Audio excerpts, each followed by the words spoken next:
Nire izena Jon da, lanbide heziketako irakaslea naiz, eta nire pasioetako bat munduan zehar bidaiatzea eta animaliei bideoak eta argazkiak ateratzea da. Eta, bueno, laburmetraia hau 4 urtetako lanaren ondorio da. 4 urtetako bidaia bat, nun jende mordoa ezagutu dudan, leku izugarri politak bisitatu ditugun, eta gehien bat, pila bat disfrutatu dugun.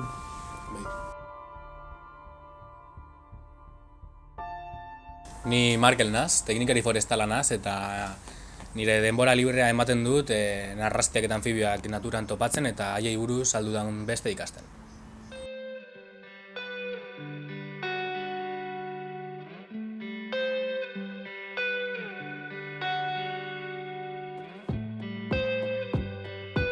Nola ezagutu ginen, ez dauka misterio handirik, sare sozialetan ezagutu ginen, eta hasiera batetik Markel zen sugetan aditua, ni nintzen argazkilaria, eta, bueno, konexio polit bat sortu zen hortik. Eta, bueno, denborarekin bera ere nahiko argazkilari ona bilakatu da, eta nik ere, bueno, zerbait ikasi dut sugen inguruan.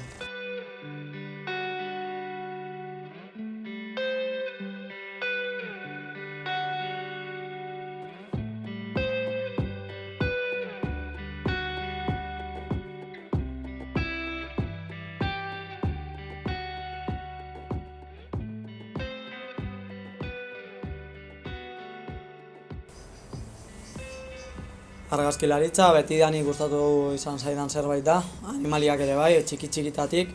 Eta, bueno, 2017an Poloniara egin nuen bidaia bat eta gero, ja hasi nintzen animaliei argazkiak ateratzen. Baina hasieran gehien bat, ugaztun handia. Eta, bueno, sare sozialetan hasi nintzen suge horrien argazkiak ikusten, eta egia da txiki-txikitatik beldurra baino izua niela sugei. Argazki horiek ikusita gero, apurka, nik esaten nuen. Holango argazki bat nahi dut, baina nire argazki bat. Eta pizkanaka beldur hori, ez da beldur hori desagertzen joan zela, baina gogoa gailendu zitzaion beldur horri, eta, bueno, horrela hasi zen bidaia polita hau.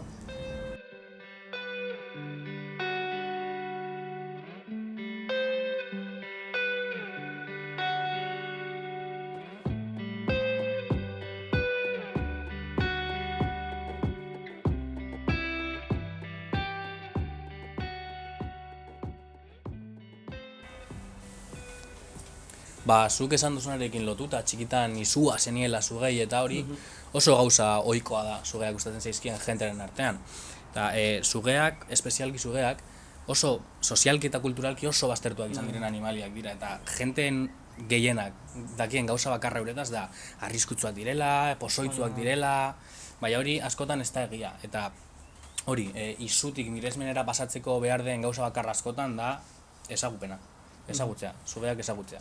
Eta bertan, etxean ditugun animalien espeziak ezagutu eta errespetatzea.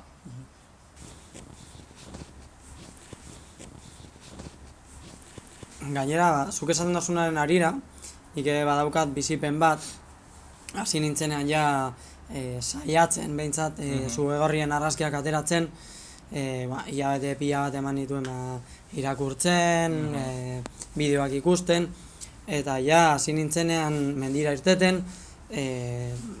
saiatzen argazki bat ateratzen, argazki bat atera baino lehen bilatzen, denpora pila bat eman nuen, baina benetan, mendira irteten eta etxera bueltatzen ezer gabe. Eta lehenengo sugegorria aurkitu nuenean, kamera hartu, hurbildu nintzenerako hanka. Eta beste gauza bat, txikia nintzena, bila joaten zarenean inoz ez dira agertzen, baina txikia nintzenean baten mendira joan nintzen txakurrakin, eta sugegorri batek bidea gurutzatu zuen, txakurrak horrikan etorri zen, eta txakurrak sugea zapaldu zuen, eta ez zion oska egin. Hori oso gauza logikoa da. Suge batek zuri hain egiten badizu ez dauka ezer irabazteko. Zugeentzako euren pozoia ezinbestekoa da eizatzeko eta bizitzeko. Pozoi gabe ezingo zuten jan, eta hile egingo ziren. Orduan, ez dauka zentzurik guri hainka egitea. Beraz, eurek ez duten nahi inoiz guri hankarik egin. Orduan, Markel, zuk uste duzu Zugegorriak arriskutsua direla? Ulertu behar dugun lehenengo gauza da, Zugegorriak pozoitzuak direla, eta Iberiar penintzulan ditugun zuge guztien artean dira bakarrak daukatenak pozoi indartsu bat, baina zuri oska egiteko modu bakarra izango zen zapaltzea edo hartzen saiatzea, beraz. Ez badugu hori egiten, hauek distantzia batetik ikusten baditugu bakarrik, ez dira arriskutsua guretzako. Argi dago, Zugegorri batek hainka egin eskero, ospitalera joan bazadela hori. Bai, ala bai. Bai, oso gauza basikoa da hori.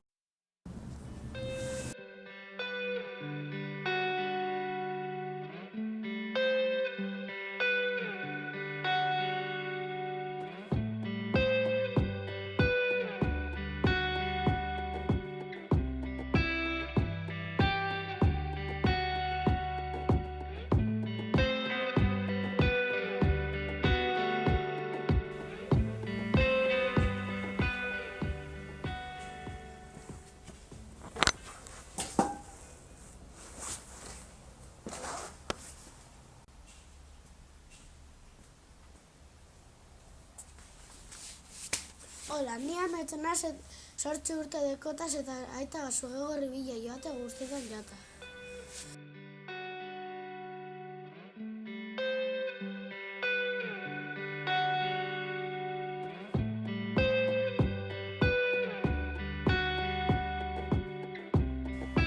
Ametzein da Zugegorri mota gehien gustoko edozuna?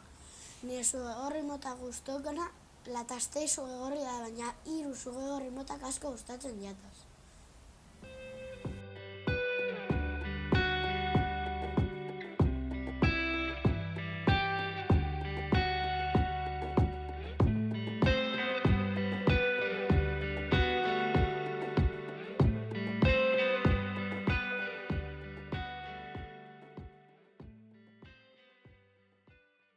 Zein da gustokoen bidaia? Zugegorrien bila joan ginenean Burgosera asko gustatu bilatan joan ginelako gauean basora linternagaz bilatzen animaliak. Eta baina nintzen erreka baten egon zela hotza eta ez zindotxu eta esan izena aitak eta Markelek ez doztielako bizten.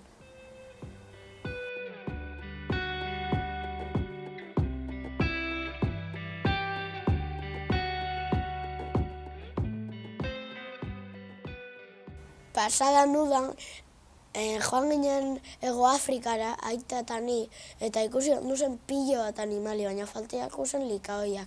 Eta behar guzteko jatan hemen ikustea otsoak.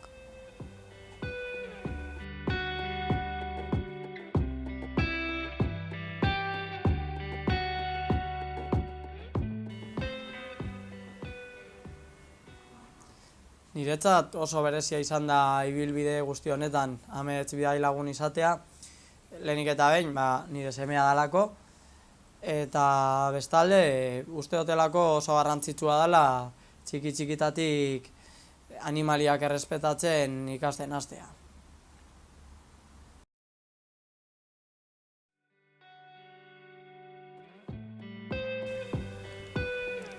Odola hotz eta bihotza bero.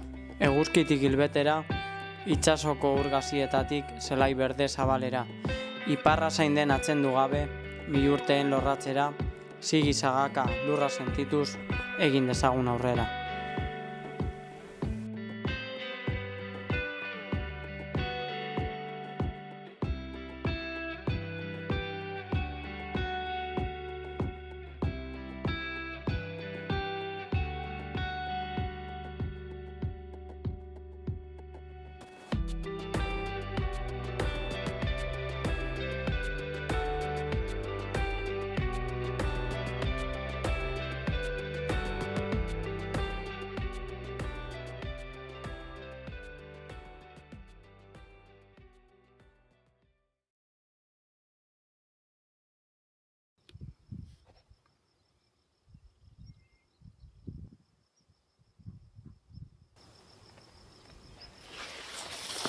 ¡Ay, la hostia, Markel! ¡Markel!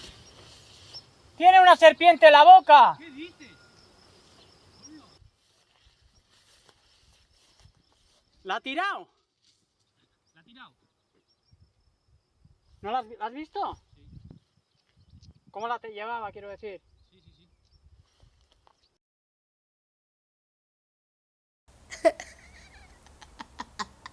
Venga, Met. Venga, serio.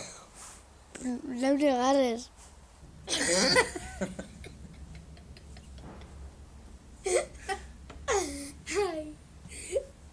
Dana Met, bidai lagun izatea. Lehenik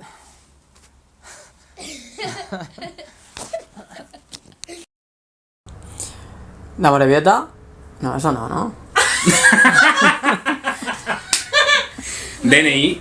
Yo sinceramente no diría dónde sois. Nah, sí, más no hace falta. Vale, pues... Eso creo que tendría que decírtelo John mejor, pero...